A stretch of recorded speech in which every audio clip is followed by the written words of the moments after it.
সকলোৱে নমস্কাৰ। মই ৰেখাই আপোনালোক সকলোকে মোৰ এটি নতুন ব্লগলৈ আদৰণি জনাইছোঁ। আশা কৰোঁ আপোনালোক সকলোৰে ভাল। আত্মসহায়ক গোটৰ মহিলাসকলক চৰকাৰে যি 6টাকৈ গছপুলি ৰোপণ কৰিব দিছে, সেই গছপুলিসমূহ ইতিমধ্যে প্ৰায় আত্মসহায়ক গোটৰ মহিলাসকলে ৰোপণ কৰিছে আৰু ফটো আপলোড কৰিছে। আৰু যিসকলে জনা নাই তেওঁলোকে এই ভিডিঅ'টি চাই ল'ব। শেষৰলৈকে চালে নিশ্চয় আপোনালোকে গম পাব কেনেদৰে আপোনালোকে ফটো 6টাকৈ গছপুলিৰ প্লান ID নম্বৰ উলিয়াব পাৰিব।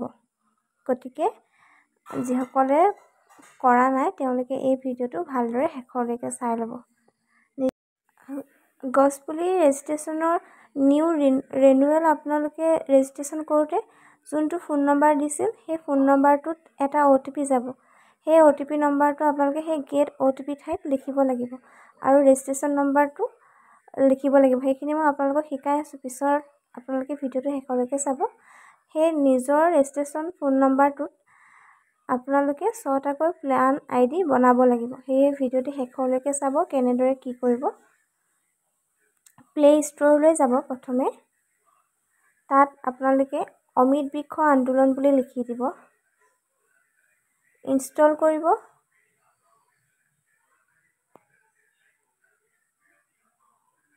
এপটো ইনষ্টল হোৱাৰ পাছত অলপ সময় লাগিব।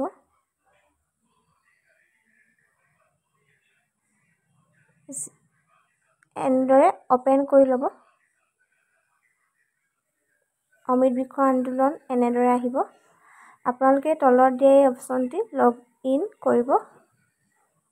লগ ইনত ক্লিক কৰাৰ পিছত এনেদৰে enter registration mobile number, enter registration mobile OTP, get OTP আৰু এণ্টাৰ কেপচাৰ লগ ইন এনেদৰে আহিব। ওপৰত আপোনালোকে এণ্টাৰ ৰেজিষ্ট্ৰেশ্যন মোবাইল নম্বৰত যোনটো আপোনালোকে ৰিনিউৱেল কৰাৰ সময়ত নম্বৰ দিছিল সেই নম্বৰটো দিব। নম্বৰটো দিয়াৰ লগত তলত আপোনালোকে লিখি দিয়াৰ পাছত গেট OTPত ক্লিক কৰিব।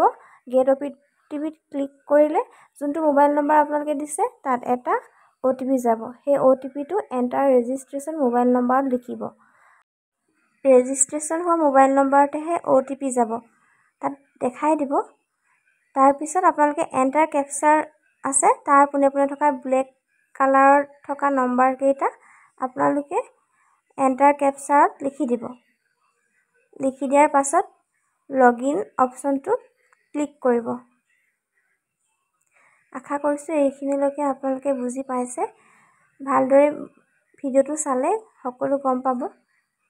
মোবাইল নম্বৰ লিখিব, গেট OTP কৰি যিটো OTP নম্বৰ পাব সেয়া লিখিব। গেট OTP লিখাৰ পিছত এণ্টাৰ কেপচাৰত থকা নম্বৰকেইটা লিখিব। লিখাৰ পিছত লগ ইন কৰিব। লগ ইন কৰাৰ পিছত এনেদৰে চাৰ্টখন পাব। তাত আপোনাৰ যোনটো মোবাইল নম্বৰ দিছে তেওঁ যাৰ নামত ৰেজিষ্টাৰ হৈ আছে সেই নম্বৰটো আহি যাব। তাৰপিছত অপেন কেমেৰা কৰিব। অপেন কেমেৰা কৰাৰ পাছত আপোনালোকে যদি আপোনালোকৰ ফোনটোত সেয়া আপোনালোকৰ একচেপ্ট নাই কৰা, এইটো ফোনত যেনেদৰে কৰা নাই তেনেদৰে আপোনালোকে চাই ল'ব। অপেন কেমেৰালৈ যাব।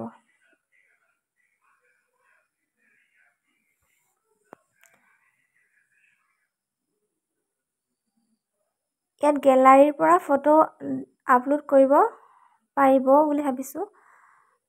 এয়া গেলাৰীৰ পৰা ফটো আপলোড কৰাৰ পিছত আপোনালোকে GPS কেমেৰা যোনকৈ ফটো মাৰি থৈছে সেইকৈ ফটো ক্ৰপ কৰি ল'ব। ওপৰত যে অপশ্যনটো আছে সেই অপশ্যনত গৈ ক্ৰপত ক্লিক কৰিব। ক্লিক কৰাৰ পিছত যদি আপোনালোকক ছাপোৰ্ট কৰিব, নকৰিলে এনেদৰে দেখাই দিব। তেতিয়া আপোনালোকে কৰিব কি, অপেন কেমেৰালৈ যাব। তেতিয়া সেই ফটোকপি বেলেগ এটা মোবাইললৈ দিও আপোনালোকে কেপচাৰ কৰিব পাৰে।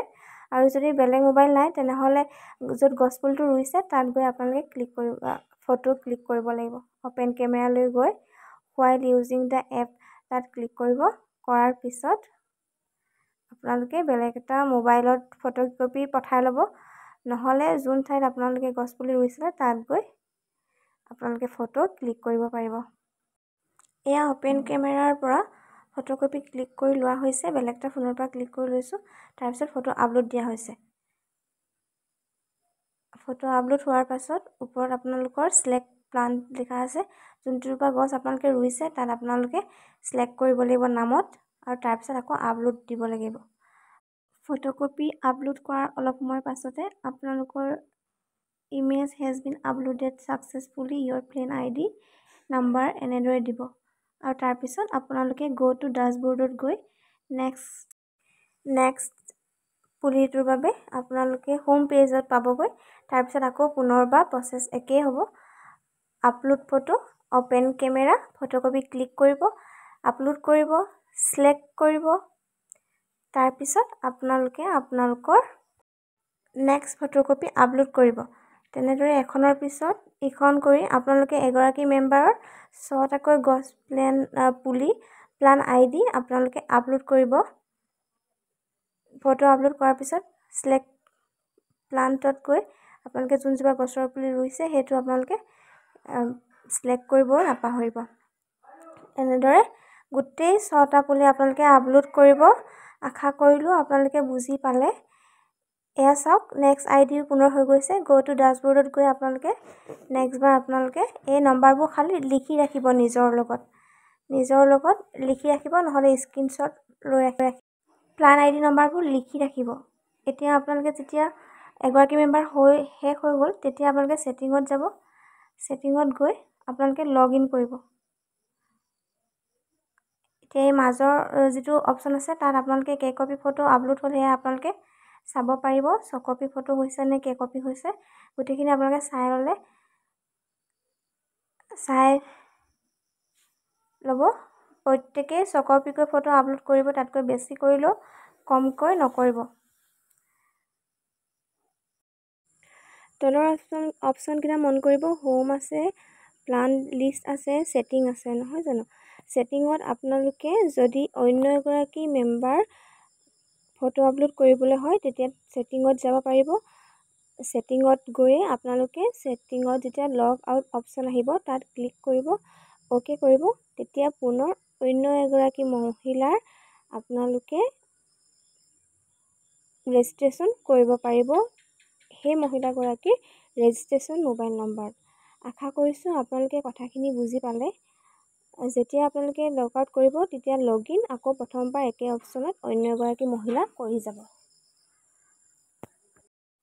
আশা কৰিছোঁ বুজি পালে এণ্টাৰ ৰেজিষ্টাৰ্ড মোবাইল নম্বৰত সেইটো ফোন নম্বৰ দিব যোনগৰাকী মহিলাৰ কৰিছে আৰু যোনটো ফোন নম্বৰ দিব তাতে আপোনালোকৰ OTPটো যাব